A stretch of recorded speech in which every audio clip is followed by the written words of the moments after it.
এই অঙ্কটায় দেখো কি লেখা আছে, কোনো পরীক্ষায় পরীক্ষার্থীদের 17% বাংলায় এবং 18% ইংরেজিতে অকৃতকার্য হয়, অর্থাৎ ফেল করে। বাংলাতে 17% ফেল করে, ইংরেজিতে 18% ফেল করে। যদি বাংলা ও ইংরেজি উভয় বিষয়ে 5% অকৃতকার্য হয়, অর্থাৎ বাংলা এবং ইংরেজি দুই বিষয়ে 5% ফেল করে, তবে উভয় বিষয়ে কৃতকার্যের শতকরা হার কত? উভয় বিষয়ে পাশ করেছে, অর্থাৎ বাংলাতেও পাশ করেছে, ইংরেজিতেও পাশ করেছে, সেটার শতকরা হার কত, অর্থাৎ 100-তে কতজন পাশ করেছে, পার্সেন্টেজ হিসেবে বের করতে হবে। তো আমরা আগের এটাই দেখো, এটা কি আছে, বাংলায় অকৃতকার্য, ইংরেজিতে অকৃতকার্য, অর্থাৎ ফেল। বাংলায় ফেল, ইংরেজিতে ফেল, উভয় বিষয়ে ফেল। তাহলে আমরা আমরা যে আগে পেয়েছিলাম সূত্রটা, উভয় বিষয়ে পাশের বের করতে গেলে, অর্থাৎ এখানে কি বের করতে বলেছি, উভয় বিষয়ে কৃতকার্যের শতকরা হার, অর্থাৎ উভয় বিষয়ে পাশ করার হারটা বের করতে বলছে। তাহলে আমরা এই সূত্রে ফেলে দিব। দেখো সূত্রটা হচ্ছে, উভয় বিষয়ে পাস বের করবো 100 মাইনাস মোট ইংরেজিতে ফেল, মোট অঙ্কে ফেল, মাইনাস উভয় বিষয়ে ফেল, এটা পার্সেন্টেজ যেটা আসবে সেটা পার্সেন্টেজ আসবে। ঠিক আছে, এটাও পার্সেন্টেজ, এটা এখন আপাতত দরকার নেই, আমরা আপাতত এই সূত্রটা দিয়ে বের করব। তো 100 মাইনাস, অর্থাৎ উভয় বিষয়ে পাস সমান সমান 100 মাইনাস মোট ইংরেজিতে ফেল করেছে, মোট অঙ্কে ফেল করেছে, অর্থাৎ উভয় বিষয়, সেখানে ইংরেজির বদলে অন্য কোনো সাবজেক্টও থাকতে পারে, দুটো সাবজেক্ট, একটা সাবজেক্টে ফেল, অন্য আরেকটা সাবজেক্টে ফেল, মাইনাস উভয় বিষয়ে ফেল।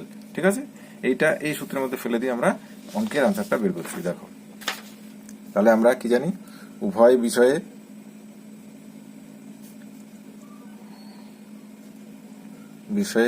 কৃতকার্যের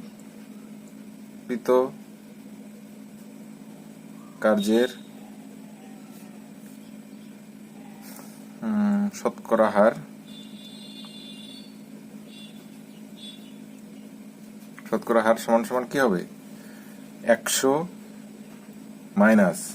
মাইনাস কি হবে, প্রথম একটা বিষয় ফেল, বাংলায় ফেল, ব্র্যাকেট দিতে হবে, বাংলায় কত ফেল করে, 17%।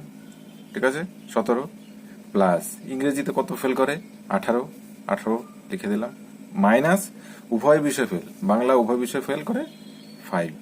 ঠিক আছে, এইটার যেটা রেজাল্ট আসবে, অর্থাৎ সমান সমান এখানে দিলাম। ঠিক আছে, এটা পার্সেন্টেজ হিসাবে আসবে। ঠিক আছে, তাহলে এখানে কি আসে, 100 মাইনাস 17 আর 18 হচ্ছে, যোগ করলে হচ্ছে 35 থেকে 5 বিয়োগ করলে হচ্ছে 30, একবারে করে দিলাম, তাই তো, 30, আর এদিকে হবে এককটা কি হবে, পার্সেন্ট, তাহলে হচ্ছে 70%। তার মানে উত্তর হবে এই বি। ঠিক আছে, এই উত্তর হবে এই বি। বেশিরভাগ ক্ষেত্রেই দেখবে যে এটাতেও ফেল, এটাতেও ফেল, উভয় বিষয়েও ফেল এটা থাকে। কোনো কোনো অঙ্কে এটাতে ফেল, এটাতে পাস দেওয়া থাকে, সেই অঙ্ক আমরা পরবর্তী একটা এক্সাম্পল নিয়ে আসছি।